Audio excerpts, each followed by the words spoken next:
I hosted a game jam. It ran from the 12th to the 28th of August, so obviously I'm doing a video about it now, 3 months later. Let's talk game design was the theme. More specifically, you could make absolutely anything you wanted to, as long as the initials of the title were LTGD. I was expecting maybe 20, 25 entries. Ended up with 80, which is considerably more than 20. Subscribe for more mind-blowing mathematical facts. Hopefully you all had a good time. I loved watching the development of these things, and just to get all personal and emotional for a second, it really meant a lot that a community centred all around me would be able to produce such concentrated quality. I'm proud of all of you, and you should all be proud of yourselves. Right, let's brutally rip into people's creative output for fun.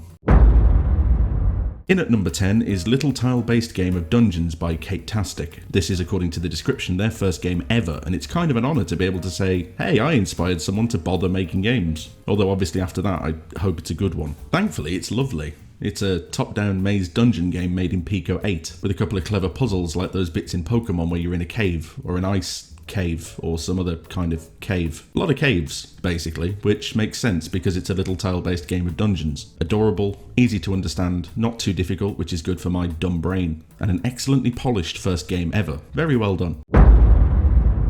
Next up is Leonard Gets Dizzy by Milo the Duck. I might have mentioned my dumb brain, which isn't very good at puzzle games. Imagine my horror then when I run into the 9th best game in the entire game jam, Leonard Gets Dizzy, a sort of Lemmings Rune Goldberg machine game about throwing a poor innocent person into deadly spikes over and over again until you've eaten some hot dogs and opened some doors. A very clever game with one particular feature that I really liked and that I think games of this type should always try and replicate. It's very simple, but when you die and restart, all of the level pieces you place down stay exactly where they were. What this means is you can kind of tweak and adjust your approach incrementally rather than having to redo everything every single time. It's such a small little consideration, and I don't even know if it was done on purpose, but we're going to pretend that it was because it's a clever little design choice. Well done. You know, when I set the theme as there isn't one, just make the title fit the initials of the channel, I thought it was a kind of silly, free-flowing, incredibly egotistical exercise in making myself feel good. The usual, you know. What I didn't expect is for somebody to take that prompt, make up a title, and then extract a complex philosophical deck-building card puzzle game out of it. Because you don't, do you? Enter Jex, who made Libra the Glorious Distribution, a game about balancing the forces of life on Earth in a philosophically deep and meaningful way, in which you agonise over whether or not humanity should be allowed to have fire. Libra is obviously the zodiac sign represented by the scales, because this game is all about balance, while also being a constellation of stars, which is why the game is set in space looking down on Earth. And in addition to how pleasant it is to play, how well that all works, how thoughtful yet relaxing I found it, the thing that I'm most impressed by is how the entire title not only makes sense, but is also absolutely perfect for what you end up doing. Excellent job. This game also came first in the creativity category, and I think that's pretty well deserved. Let the Guy Dig by Slick Games is up next, and it's a bit like Terraria, except simpler and also somehow more complex. You're trying to dig stuff up to sell stuff to upgrade all your gear, which is pretty standard, except you're in a kind of tile-based 2D platformer rather than Terraria's fragmented particle thing, so moving around takes a bit of planning at first. I managed to do a lot of plunging myself way too far down and then being unable to get back up, which is brilliant, well done me, but in the end I had a great time. Probably the best indicator of how good this is it took me about 45 minutes to get to in the end, and I stuck with it throughout. Really fulfilling and a great sense of satisfaction. Good job.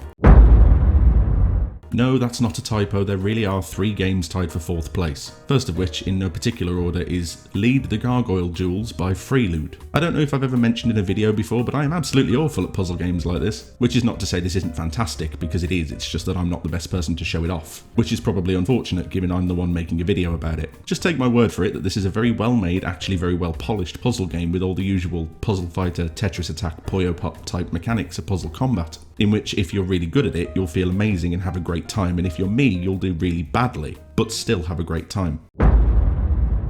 Labyrinth Takes Greedy Dwarfs by Niswazes is a perfect example of that thing that I'm always banging on about, context. From the title and the little bit of contextual plot at the start, the gameplay of running around a mine dungeon trying to mine ore, while little goblins throw spears at your face, is elevated to more than just running around a mine dungeon trying to mine ore while goblins throw spears at your face. It's simple, but effective, and that little extra wrapper of why and how you came to be here is a great little touch, which I like a lot. Well done. Legendary Toadstool Goes Delivering by Inarsi is the game I thought this jam would end up with a lot of, and I'm glad that there is one. It's a very polished precision platformer in the style of Super Meat Boy. I can't possibly imagine who'd want to make one of those. Please buy Reiterate on Steam. But this is a great one. Very incredibly twitchy to the point that I felt like it should have been something like a flea instead of a mushroom, but then that wouldn't have fit the title, would it? Remember how I said I'm no good at puzzle games? Both Numidasai and Comfy, who made Little Things Get Damaged, know this about me. They're in my Discord all the time. I publish one of Comfy's games, I have played all of Sai's games, I often happily and passionately gush about how brilliant Sai's games are. So when it comes to my game jam, both Sai and Comfy team up to make a game that they both know full well that I will be awful at. Thanks guys. No, but seriously, this is great. It's a bit random, and because it's physics based, it doesn't feel as much like you have all that much control or deterministic action over how the levels play out. In fact, it reminds me of one of those toys I used to have as a kid, where you kind of swoosh up some rings over some sticks in a little pot of water, which is good, I think. But actually, how dare you make a game that I'm very, very bad at?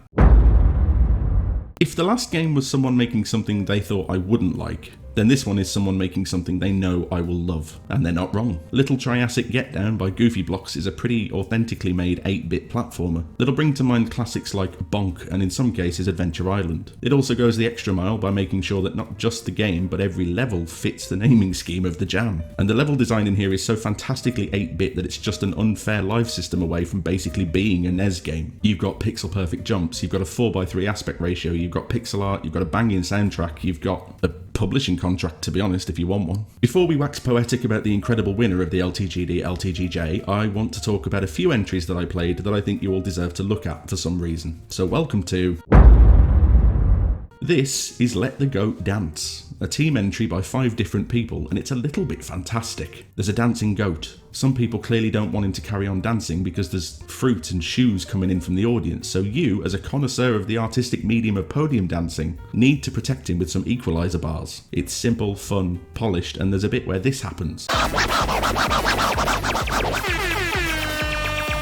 Lasers, tasers and guard dogs is such an impressive little thing for someone's first game jam entry. 3D anti-tower defense RTS type thing where you strategically cast spells and send out minions in a clever order. Looked great, played well, excellent little thing. And then there's Live Torment Gary's Damnation, which, like many of the games in the jam, feels like it was made specifically for me. I love janky low poly 3D, I love 3D platformers. I love dumb, all-encompassing and well-realised context, and I even love unfair, hastily designed, masochistic, buggy, difficult levels. Imagine my glee then when I found this ridiculous hell-themed entry where poor old Gary has a bucket on his head, and even gets the fact that a camera is following him put into context like we're playing Super Mario 64. They're basically the same game, really. The truth is, I loved pretty much all of the entries because, at the risk of sounding slightly emotional, I loved the fact that some 80-odd people even bothered to enter my game jam at all. It warmed my cold, dead heart and inflated my already massive ego, so thank you all for taking part. I hope you got a lot out of it, and I hope you'll join the next one too, whenever that is. But before that, we need to talk about...